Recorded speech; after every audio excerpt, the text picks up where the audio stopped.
Well, hello, Benjies.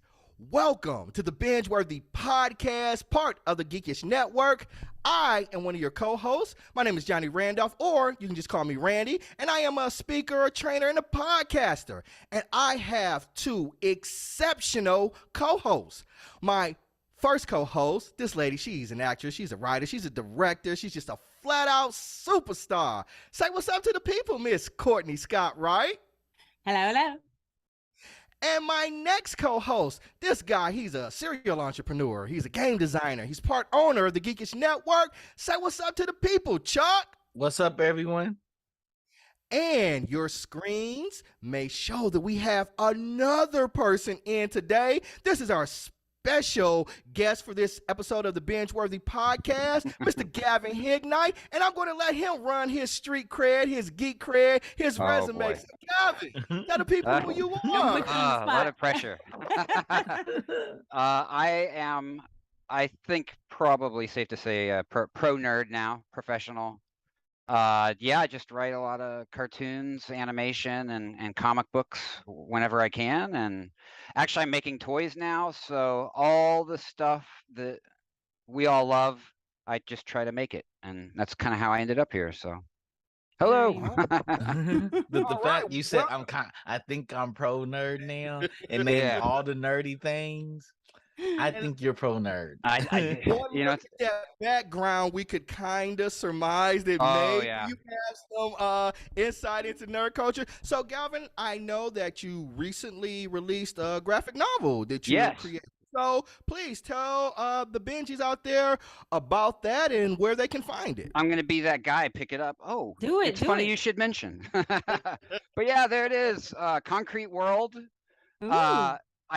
This is a 15+ year journey getting this book finished. Wow. Beautiful cover by Jenny Moore, who I met way back at Tokyo Pop, interesting enough. But yeah, it's a cyberpunk graphic novel. It was originally most of it ran as a webcomic in the early 2000s, like maybe 2010 to 2013-ish, before Comixology, before kind of an organized effort for comic books online. And so we were just kind of like the Wild West. We had a website, we'd put pages up every month. Jedala Lewis illustrated the first half just gorgeously. Her art it just speaks for itself. And then James Emmett came on board to do the second half, and it took all these years to finish the last few chapters and get it in book form. So yeah, it came out officially yesterday. Diamond Distribution got it into all the, it was very important to us to be in like all the neighborhood comic book shops. You of course can go to Amazon and buy it. But yeah, go to your brick and mortar comic book store, ask them for it. And if they don't have it, then go to Amazon. But yeah, thank you for bringing it up, because it is I'm proud of it. It is a cyberpunk noir dealing with characters who are addicted to virtual reality in a very dark future, and it's their escape. And yeah, cool comic books. Right on. Talk about that street cred if you're not. That's exciting. Exactly. And for those that don't know, there are 5 left on Amazon.com. So go out there and get it now. Go get it now. Yeah, it's interesting to do the journey with this book, because I think popular culture knows comic books now, but I'd say popular culture knows superhero books, and people are sometimes surprised when I hand them a book and I say, oh, no, this isn't a superhero book, this is science fiction, this is like a hard sci-fi, this is like about addiction and life's crumbling because of addiction, and it's to a technology, it's not to a drug. And I haven't read a comic book like that. It's like, exactly. So here's an original type story for you. Yeah. Right on. Well, yeah. Anybody who doesn't know, the premise of our show is that each week we will binge watch a series, and then we rate that series based on our unique scale. Now, today we are going to be reviewing Tekken Bloodline. The premise of Tekken is Jin Kazama. Kazama. Yes. I'm gonna mess up the name, so correct me. Don't. They're ingrained into my DNA at this point. So yeah. Don't worry about it. I won't be offended at all. Courtney does it to me. That's his So, thing. That's his it's thing. one of my Exactly. At things. this point. Yeah, That's And his you know, we're thing. used to it. It's like me and Chuck just kind of jump in I- like I don't remember real world people names at all. I'm terrible with names, but fictional characters in a cartoon I know very well. So 100% agree with that all the time. No, all the book Awesome. character names. I'm like they're my friends. yeah, exactly. Awesome. Yep. Well, he's a young martial artist living alone with his mother, June, when she is killed by the ancient demon ogre. Gene begins his transition under his grandfather. So today we're going to evaluate that, but first we're going to start with some questions for Galvin, as he is the author of this series. So Galvin, huh? Nothing. Oh, did I mess it up? I'm messing with you. Gavin. You Go said ahead. Gavin. You said Galvin. I was like, You put the L. You put an L in there. I'm over here just trying to make sure I get Heihachi right when we start talking Heihachi, about. I the was yeah. wondering who was grandfather, gonna so. try and say that first. I was Yeah. like, who's gonna Mishima, Heihachi, jump in there? Mishima? Yep. I would say Heihachi all day because I used to play with Heihachi. That was He his is character. good in the game. Yeah. He's my character. Yeah. So, Gavin, did you play the original Tekken game when it came out, or do you play Tekken? I'm not a huge gamer, but what is fun, and I love telling this story. I worked at KB Toys way back in the day when I was a teenager in Colorado. For you kids out there that the store that yeah. sold toys. Yeah, they used to have stores that actually sold toys. They were very fun. Yes. So I worked Yeah. at KB, and the PlayStation came out. And you know that myself and everyone who worked at KB could not afford a PlayStation. But we opened one up after we closed the gate the day they came in, and my boss at the time and I played Tekken till the wee hours of the morning. And it's so fun to me to think all these years later, I had the Wow. opportunity to sit down and craft story for Netflix and for Bandai Namco.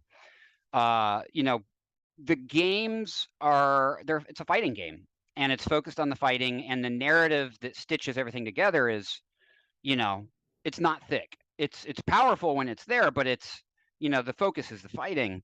And so to be able to dedicate, 6 22-minute episodes to, well, of course you want good action and fighting, but to really dive into the characters more, because the format allowed it, was a real treat. So yeah. I played it a little, yeah.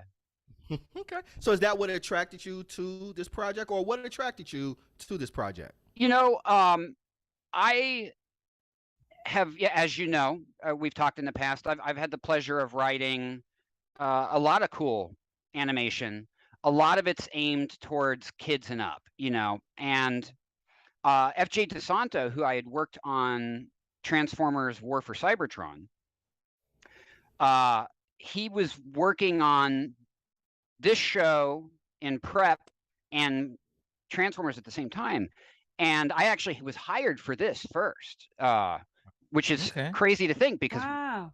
like 2 years ago, we all talked about War for We had Cybertron. a pandemic Yeah. in 2020, Yeah. It was a long time ago. But so that's how long it took to animate, which, when you see the results, it makes sense because it's a gorgeously animated series.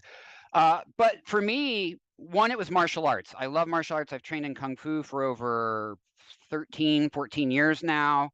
I grew up on Bruce Lee, Chuck Norris, Shaw Brothers, Shogasugi. I love the old 80s ninja movies.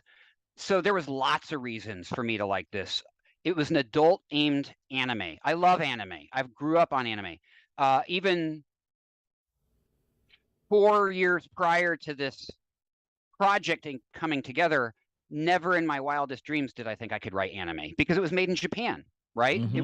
It was in another world, and it just didn't exist here. But when Netflix had the hit with Castlevania, they started pairing people together or looking at internationally produced. And thanks to that, that's how Tekken kind of came together. Rooster Teeth had the license. FJ was putting it together with his team there, and Netflix was managing it. And it's funny. I met with the team with FJ and Matt and Vince and Gary over at Rooster Teeth, and I just basically, I talked about Enter the Dragon for basically an hour because that's arguably the best martial arts movie ever made. Yes. Right. And there's lots of other, and also, like 36 Chambers of Shaolin. I talked about all the things I loved and how we should look at approaching Tekken through the lens of those things. Shows, movies. There's a language to like the martial arts film, right? That's been established. And I was like, let's approach these characters through that. And then I definitely got Enter the Dragon from right. This, like I definitely felt that. Yeah. Like it reminded me of that. I could have been happy with an entire show where, in Enter the Dragon, when they're on the boat and the boat's going out and you meet all the characters. I could have been happy with a show that was just the boat and you see all these interesting people and every episode's their flashback, right? Like, how did Jin get here? How did this crazy guy called King get here? How did, but the Devil Gene and Jin Kazama and the family legacy is very important to the video game and to the IP. So that became our focus. I could have gotten lost exploring all the characters.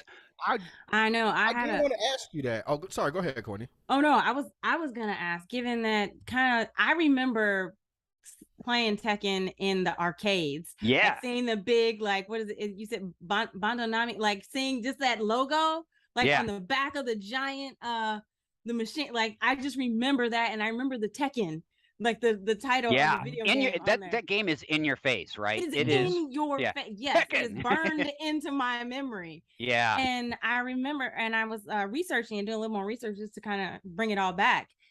The father, Kazuya, initially was the main the main hero. He wasn't even a bad guy. He was a hero.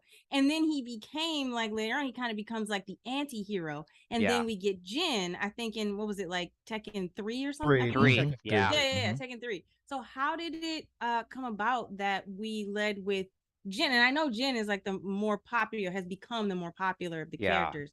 But to start with the son instead of from the beginning with Kazuya. Yeah, I will tell you, we sat down and when we began the journey, we didn't know exactly where in the timeline we were going to try to tell this show. And it's a very challenging universe because everyone's an anti-hero. Like, there is, but I saw in Jin a hero's journey. Kazuya is not redeemable. Heihachi is deliciously not redeemable. Yes. Jin is on the precipice. He could go either way. And June, his mom, is so altruistic and amazing and didn't have as much, because of what happens to her, as much face time in the games as she deserves. So that's where it all kind of, it was important to me when we began writing this, and FJ and team backed me up as we built this together. It was very important to me to start a martial arts fighting game that's so like testosterone-y and in your face, to start it on a strong female character, because I felt like that's something the anime version can really do justice to, and her arc and her story and the imprint she leaves on Jin was very important. So that first episode to me was hugely important to give her agency, and to later call back to the fact that, and I say that one of the first instructors I had in fighting was a woman who was about 4.5 feet tall, and she was literally one of the toughest people I've ever met as a Taekwondo instructor in Colorado, and she was one of my first instructors, and that ingrains respect immediately when you meet someone like that, lifelong. And I think nerd culture, video games, everything we do can either sexualize and sensationalize women, or it can make strong heroes. And so I was like, we're going to start off with a strong hero. And that was one of the other appeals in starting where we did with June and young Jin, we had not only had the hero's journey, but it's like we get our Obi-Wan Kenobi, right? Like she's our Obi-Wan, she, total badass, who, spoiler alert, gives her life we're to gonna do protect, all kind right? of spoilers there, so don't worry about it. It was okay. But yeah, those were the type of considerations and things that were in our head as we approached, because it's a crazy universe, right? Like it is, like what is, because I think Tekken fans, they know the lore, they know the characters, they're going to jump in, and if we do the characters right, they'll be with us. But it was very important for Netflix and for us and for Bandai Namco to say, this is a really cool story, even if you've never played the game. And who's relatable, right? Well, a mother teaching her son not to fall into his own darkness, that's pretty relatable. Yeah. And that was a good starting off point. And, also you're having dinner with mom and then a demon comes. That's a pretty exciting way to start a show. So yeah. Right. Yeah. About 12 minutes into the show, it's like, whoa, we really took it there this early. Yeah. Yeah. One of the questions I have for you, knowing the lore and the narratives of Tekken and all the characters, how did you choose this set of characters when there's so many characters that people are fan favorites like Yoshimitsu and Paul, and how you pick those characters versus other characters? I wish I could tell you it was just like by design that I had this vision, but it was quite, there was two major factors, or well, one of the major factors is that we're very limited on character models and budget. It's just the truth of producing animation now. We couldn't get everybody in. And even if we could, get them in character model wise, could we afford to voice all of them? There's all these considerations. So we had to pick a precious few to really focus on. Also, you have a giant, video game company who is going to have very strong opinions of who they want in there. And then you have a TV network who has very strong opinions. And then you have the writer who has strong opinions and the producers. And, so we, it was kind of democratic that it sifted down to who you saw on screen. Okay. And I can tell you there were previous versions that had, because I've gone on Twitter to say, oh, what, the fans saying, and someone will say, oh yeah, how come so and so's not in it? And often more than not, question. yeah, this is there were my versions. next question. Yeah. Who was on the cutting room floor that you had to compromise to either let go of or fight for, or Eddie Gordo. Yes. Eddie was in it as long as I could try to keep him in it, because he does capoeira. I think it's a really unique fighting form. He's got a great backstory with the Mishima family and the basically the crime family. Killed his father. So he, like Jin, had a very good reason to be at the tournament, but he came from a completely different background and fighting style. So I really, really wanted to include him and his story, right? I wanted to see flashbacks where the house is burned down, and because his father, and forgive me, it's been a couple years since I wrote this, but I think his father was a journalist who was exposing the evils of the corporation, the Mishima, the Zaibatsu is called in the game, and basically Heihachi's or Kazuya's, people come looking for him. So he was one that hurt, because I really would have liked to have gotten him in. There was also a previous version where Hoarang, who's in it, and I don't know if I've heard his name pronounced so many different ways, Hoarang. I love him as a character, and there was a version that had a lot more real estate for him. I wanted to get more of him in there and why he was at the tournament. We just didn't have. We really needed to laser focus on Jin's path. Okay. I also, and I'm going to get grilled by Tekken fans. I cannot remember the name of the grizzly bear who I love, but I tried to get the grizzly in there so hard. Yes, thank you. Kuma, yeah. We had a previous version where there's because it's kind of off camera. There's kind of a joke that, oh yeah, Paul fought a grizzly bear. Had we more time or more episodes, you would have seen that. Yeah, because I just love the craziness of it. I'm so glad we were able to get King in. I love King. Yeah, I do too. And it was the second King too. Yeah, It was in the Yeah. first. I was like, what? They got this is King 2, not King 1. Yeah, and that was definitely Bandai. It was very important for them, you know, understandably, for us to pay as much attention to the continuity as possible. And at that point in the universe, it is King 2 who's competing, and the original King is, you know, gone missing or dead, and we connect it to Ogre in the anime. But yeah, it's a crazy mythology that was very fun to you know, dive into and try to kind of make a narrative sense of for a show. Yeah, you didn't try to get some weird character like Yoshimitsu or prototype Jack in there. You know, Yoshimitsu is too big. There's no, because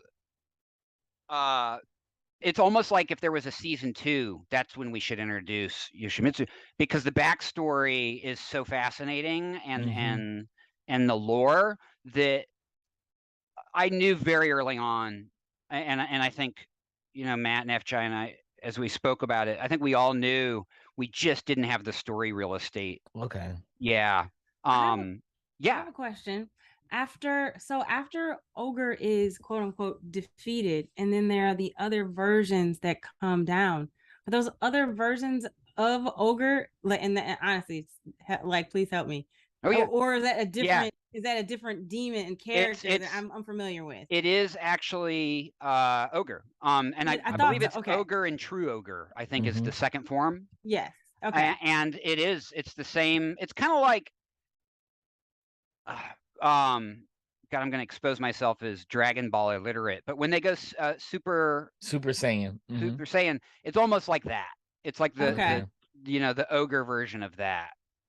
You know, kind of like how Jin or his father, when the devil gene activates, there's like, you know, kind of like I'm tougher than most humans version, and then there's like the next level, you know, like I've gone full devil gene and my eyes are red, and I have like superhuman fighting ability. Yeah. And then there's a next, you know, there's even a next. So it's kind of like that. Ogre's powers are different than the devil gene, but I think they escalate in a similar way, which is why Heihachi was so obsessed with getting Ogre's secret.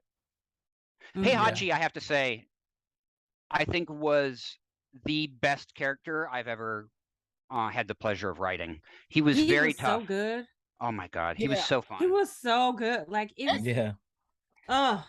He was about that life. I found myself relating to him all the time throughout this series. You could understand. Yeah, because when he was training Jin, I was like, if I had a son in martial arts, I would be the exact same way. Like, the exact same way. Like, even when I play basketball with like younger cousins and things like that, something, you know, I've got experience, like, I'm going to be the exact same way. So I found myself really relating to, like, I know he's literally the twisted mustache. Yeah, he's not a nice dude.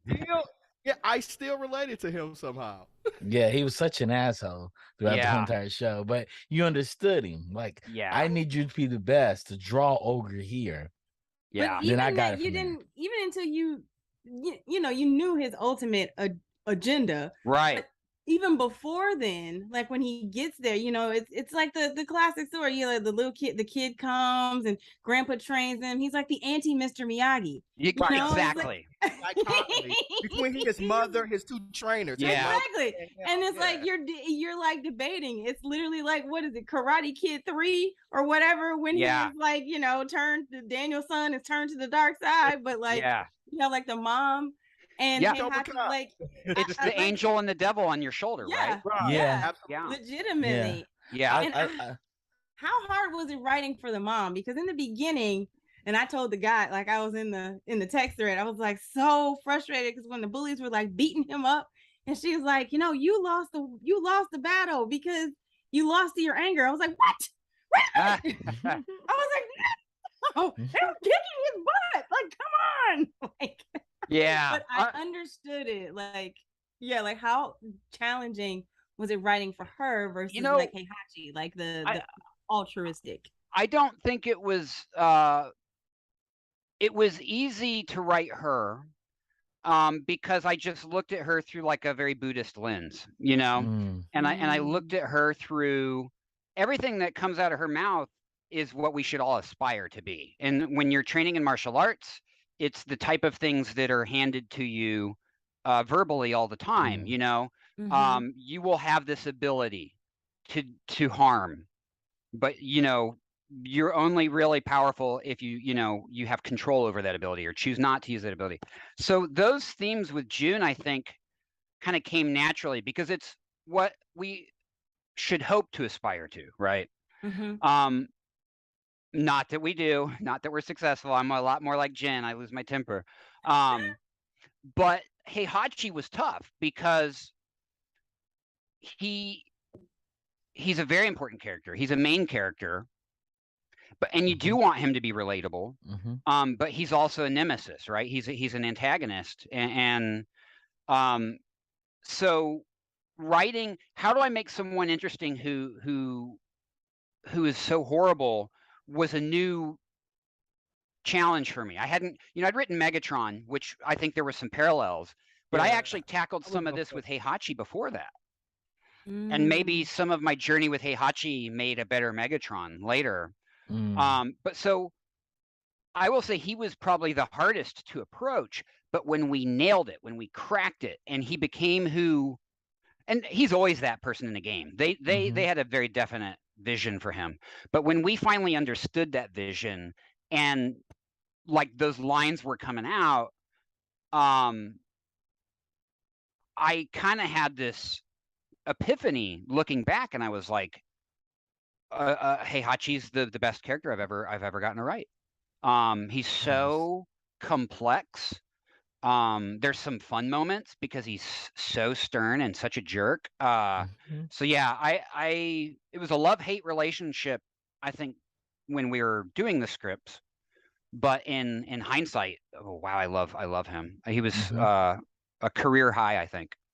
I don't want to deviate too much for it. Oh, I'm sorry. Okay, no, I was just gonna say I think my favorite scene with Heihachi was when Jin goes to talk to the first warrior that he battled. Oh, Leroy. The white Leroy. He goes to battle him, and he's like, you know, if my grandson were like me, then he wouldn't be here right now. You know what I mean? Basically. Yeah.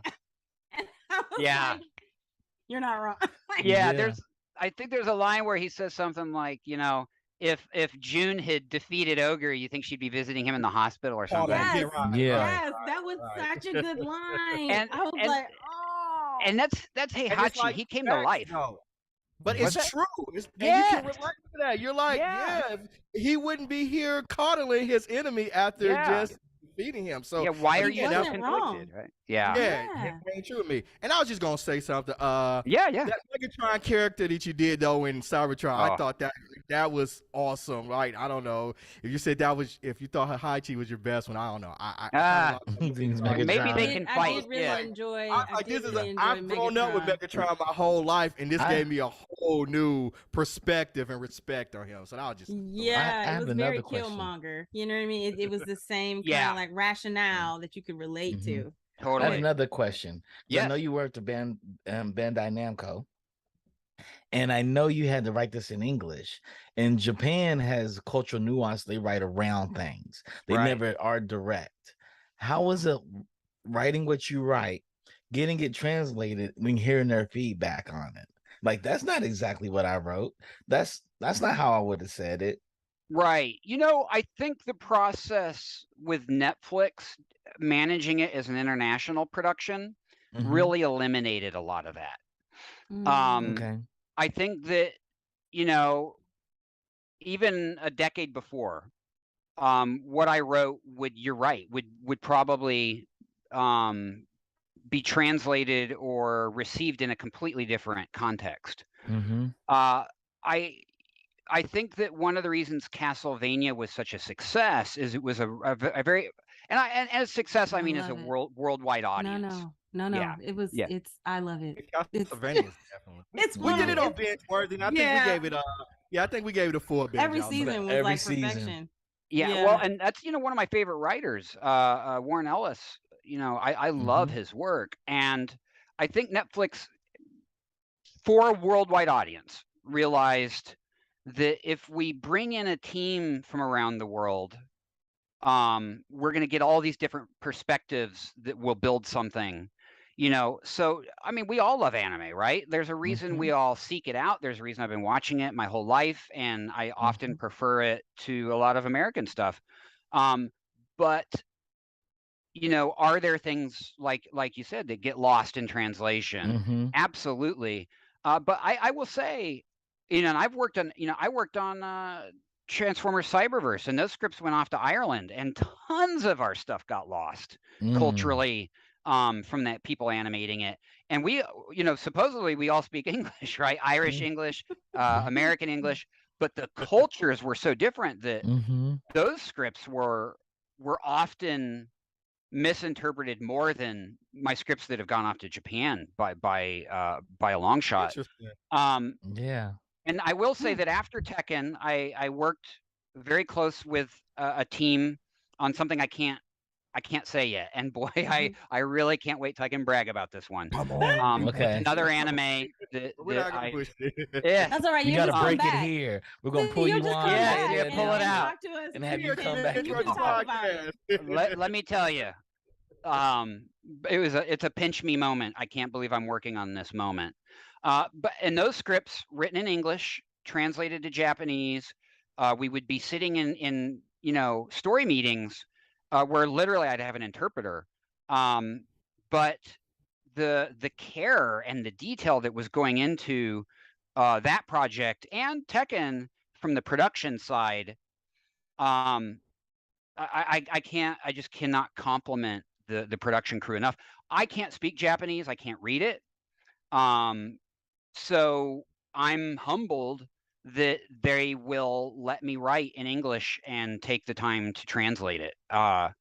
Because no one has to. It's just I'm very I'm very fortunate that the teams at Netflix and at like Bandai Namco would do that and take care with my intent, right? So when I saw the trailer for Tekken and when I saw the first episode, I was very pleased because I was like, oh my God, this is what we intended. This is what was on the page. And you don't even get that, like I said, in an American production where everyone speaks the same language or culture. So that to me was a real victory, I think, and win for that project. And then to go and see the fans responding to it positively has been a real joy. So yeah, not to, I don't want to pat myself on the back too much. I would like maybe say I'm trying to pat the production on the back because they really nailed it. No, but I think like like as a writer, like knowing that your words hit people in the way that you intended and hearing the results exactly what you were hoping to hear. I think that that's the best mark a writer can possibly get is that praise of like, you understood it. Totally. It landed. You got it. Yeah, it landed. Yeah. Yeah, And with animation, as an animation writer, you don't get that a lot. You don't get that as often as you would like. You have these beautiful intentions on paper, and then it goes to a storyboard artist and a director and an animator and voice actors. And as a writer in animation, you don't have any feedback with those people usually. Like you turn in those scripts and it's like, all right, dude, we'll see you in a couple years when it's done, which is very frustrating. So when you do get to do it and it does fire off on all cylinders and you see people on social media saying, oh my gosh, I love when Jin and Horang are on the side of the stage when and here I am, I'm blanking on names when Xiaoling, when That's she's fighting, girl. that was no accident. We crafted that. We wanted those two guys cheering her on, and to see fans got that, it was nice. She's my favorite character. She's awesome. Too. When you turn around backwards and she does her moves, I played her so much in Japan in arcades. Oh, that's awesome. Japanese guys looked at me like, "What? This is who you playing with? Really?" Yeah. Well, she's a fresh of breath air too, right? Because everyone's so, everyone's like Jen. They've got the weight of the world on their shoulders, and she's like, "I'm going to build an amusement park." Exactly. This is what I want to do. Like she's so joyful. Yeah, and she's not a fool though, and that's why it was so important in that episode to have Heihachi being like, Yeah, to see her. Yeah, she's like, you should be paying attention to her, Jen, because she's like got a strategy, Yeah. Yeah. When he said that, that was it's like, oh, She knows what she's doing. and she's Yeah. not wasting her time. Yeah. Yeah, that was a fun moment that came together in that episode. 100%. Yeah, I loved it. Love that. Well, Gavin, thank you so much. We are going to rate the show because this has been a great conversation. We're going to rate it. No, we can just keep talking. To Hopefully the ratings went up with that conversation. We usually rate shows twice in the beginning and the end. We rated it at the beginning. Yeah, we had the conversation first. Yeah, then we let the conversation, and sometimes it causes us to change our rating. Oh, good. I've done my job. Low rating after conversation is brought it up, and then sometimes the conversation brings it down. So it works both ways. Yeah. But we're going to rate it. We appreciate you for stopping by. I appreciate you for talking to me about Tekken. Yes. Oh, man, I'm excited about your next project. I have an idea. What Me it is. too. And I I'm have an excited idea. about the comic book too. Yeah, There may be some. Yes, and you said I'm gonna hit you in the messenger and be like, "Is it this one?" You can tell me. You don't have to answer it, but I think I know what it is. Yeah, you'll know by the look on my face. Yeah. But your graphic novel again, it's Concrete World. Concrete World, yeah, and on Amazon now and in comic book stores, and yeah, thank you so much. Thank you. And if people want to know more of your stuff, what should they be looking at besides Tekken? I just tell everybody to go to Instagram now. It's Twitter is so not. I'm on there, but I have fun on Instagram. Instagram is toy photos and animation and positivity. Twitter's where I get mad about politics. So go find me on Instagram. On Instagram, how can they find you? Oh, just my name, Gavin Hignight. Instagram. Oh, and also Instagram, Wandering Planet Toys. That's our toy company, where we're making really awesome collectible action figures. I'm about to go in that now. Yeah, you said Wandering Planet. All right. Wandering Planet Toys, yeah. Yeah, okay. You're making action figures. Oh, We yes. should talk. Yeah, I know. That sounds amazing. It's the new final frontier for me. Nice. But seriously, I always appreciate. I'm gonna talk to you more about writing for animation. I have so many other questions. Another time. The Zoom window is always open. Yeah. Okay. Yeah. And Gavin's been a friend of the show, like as we said, since the beginning. And again, we appreciate. I know it. I think he was our first guest. He was. Was I really? I think you were our first guest. Wow. I sense my Tekken rating going up when you guys talk about. No, I really appreciate y'all. So thank you. Thank you. Thank you. Okay, so should I mute myself or go away while you rate it? You can stay on if you want to. You can even give it a rating. You can try. We'll let you do however you want to. Yeah. You can give a rating. You can rate it yourself. I'm going to go over this scale really quickly. And if you want to rate it, you can rate it yourself. Okay. Well, I'll sit back and mute myself for a little bit. And then and then when I unmute, you'll know I'm ready. Okay. All right. So for binges out there, we usually rate, or we always rate our shows on our binge-worthy scale. And our scale is as followed. At a number 5, that is what we call a full binge out. That means that this property is outstanding. It is dynamic. It is definitely water cooler conversation that you cannot miss. At a number 4, we call that a full meal. A full meal is not quite a full binge out, but it is definitely worth your time to invest in watching this property. At a number 3, we call that a mini meal.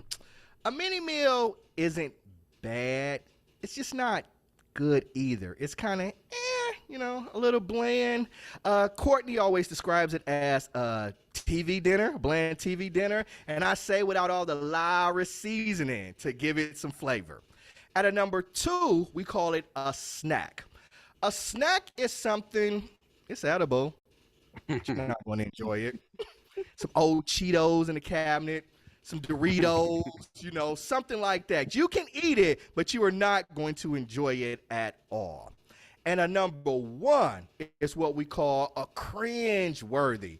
And that's just some old bullshit. And as I like to say occasionally, Chuck, why the hell did you recommend we watch this? So, that is our binge-worthy scale. And we're going to start with Cortney. Cortney, we'll start with you. How are you going to rate Tekken Bloodline? That is so funny because usually I'm the closeout pitcher. Usually Randy has to go last, which is so funny. So, so for me, like, you know, he's putting the pressure on because I'm here. like, oh, switch it up. I wasn't going to go first. No, I go first. I'll tell you go first.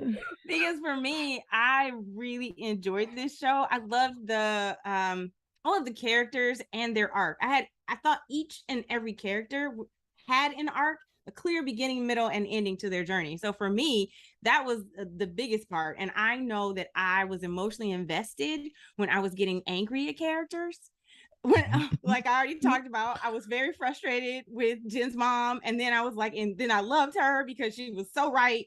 And then when we lost her, I was like, what is happening? You know, I went through like the gamut of emotions. And I always feel like when you watch your lead character go through his journey and his transformation, that for me is one of the telltale signs of if I'm going to legitimately binge every single episode. Like I cannot stop. I need to know what's going to happen. And between all of just my nostalgia and love for remembering that kid being in the arcade, seeing the big Tekken, and really feeling like they, you know, everybody was captured, as well as the animation of it and the beauty of the picture. I was just waiting for Jin to like break into his like devil gene mode. So for me, I mean, I totally binged it. So I can't really say it wasn't binge worthy because I did. So that's usually where I lean. So if I binged it, then I didn't take a break. I didn't like, let me check my watch or be on my phone. It passed all the tests. So yep, binge worthy. All right, cool. Woo! I'm jumping here right now. I grew up as a teenager playing Tekken. Matter of fact, Chuck and his brother would be like breaking into my room and they waking us up and they were playing Tekken tournaments like all night. I had nothing to do with that. He would come and wake me up when he got in from work. He come wake him up like, get up, dog, get up, get up. So, you know, we played Tekken that way. Now, while I was familiar with the game, I wasn't as familiar with the lore. I just wanted to kick ass in a video game or get my ass kicked in a video game. So I wasn't as familiar with the lore. When I started to watch this, I was thinking to myself, I feel like I'm missing something. And I was, because we jumped in at the middle of like Tekken 3. So it was Tekken 3. The first two, it was a little bit, it had already passed, and we hadn't come to the point in the stories where it was telling us everything that was out there. So for me, though, I felt that this show was a love letter to the fans of Tekken, the lore of Tekken, because once you become familiar with the history, it falls right in line, and you're able to connect with all of those characters. The thing for me was, though, if people who are not in love with the lore, will they take the time to invest in doing their research? So I watched it first, not as familiar with the lore in the background. I did research because I felt like it was a connection there that I wasn't quite getting. And then I did my research and watched it again. And as I said, it all fell in line with me. I was like, I get it. I know who Heihachi is. I know who his son is. I know who June is. I know who all of these things. And so then when I was dropped into the world and they started talking about the previous tournaments and everything, I was like, I get it. I get it. So once I had that perspective, I was good. I love the animation. I love the characters. And the thing that I love too, we only had 6 episodes, around 22 minutes, so we had to be very succinct in our storytelling. And we didn't get a lot of backstory. I hate it when shows take me too far back. Everything is the backstory. So I love that. I enjoyed this from front to end after knowing about the lore. Like I said, I feel some people who may not know it may not necessarily get it as much, but after learning it, I fell in love. I watched it all the way through this time. So I'm going to give it a full binge out. Just on the fact, doing the research, finding out about it, I really enjoyed it. So for me, I've got a full binge out. Courtney as well. So Chuck, tell us, man. Pressure's on. Pressure's on. I've known you a long time, man. Just saying. He knew me when I was young Jin, and I was really skinny, and I got beat up all the time. Before I trained. You go way back, Gavin. And your trajectory, what you've done, is amazing to me. Like I said, you are my role model. Oh, shoot. It's interesting because I love Tekken. Me and my brother love Tekken. We used to go to the arcade. My brother used to work at arcade. He's the guy that used to fix the coin out machines, and we used to play Tekken there. As I graduated college, I went back home for like 1 year, and he would come in literally at 4 o'clock in the morning, wake me up, and demand that I play Tekken with him. We would wake Randy up, my other cousin up. He wouldn't quit until he won. He wouldn't quit until he won. And I would mess him up every time. He want to physically fight me playing Tekken. I love it. Real life Tekken. Yeah. He was that way. He was so that way. And tonight, I beat you. Like, you beat me one time out of 30 times. I was wiping my eyes. It's 4 o'clock in the morning. But we used to play Tekken, and I loved it. And when I saw this show, I was like, "Oh, why didn't they go back in Heihachi's life?" Initially, that's what I thought. But when I watched it, it felt kind of like Mortal Kombat. The first Mortal Kombat, they just drop you into the tournament, then into the dragon moment, and I was like, "This is what I really wanted." And the characters you selected were great. I did miss martial law. I was hoping we get martial law in there, but we didn't get martial law, and I was like, "I'm okay with that." Because it actually kept with the story. I know who Ogre was, and I know what the Demon Gene was, and I was glad to see the Demon Gene at the very end. Like I enjoyed it coming out, and I loved how it came out. Mm-hmm. He was fighting Ogre. He was taking in what his mother said and what his grandfather said, and combined their teachings together to make his own thing, which is the Demon Gene. Which I was like, that's what his father would have done. His father would have done the same thing, and that made total sense to me. I want more. I thought 6 episodes was not enough. I agree with that. I was gonna get a full meal because I wanted more. I was like, I want more of this. Rude. But after talking today, and after working for Netflix and anime, I know how their budgets run. And I was totally satisfied with this, and I'm gonna give it a full binge out. Oh my gosh! All right. So now, like, I even had like my own stories. I was like, "Who is?" Because I didn't remember King, so I was like, "Is that secretly Kazuya? Is that him? He's gonna come in. So it's not the real King. Oh my gosh, it's really him!" Like, I had a whole story. The fact they said it was King too, that blew my mind. I was like, "Wow, yeah."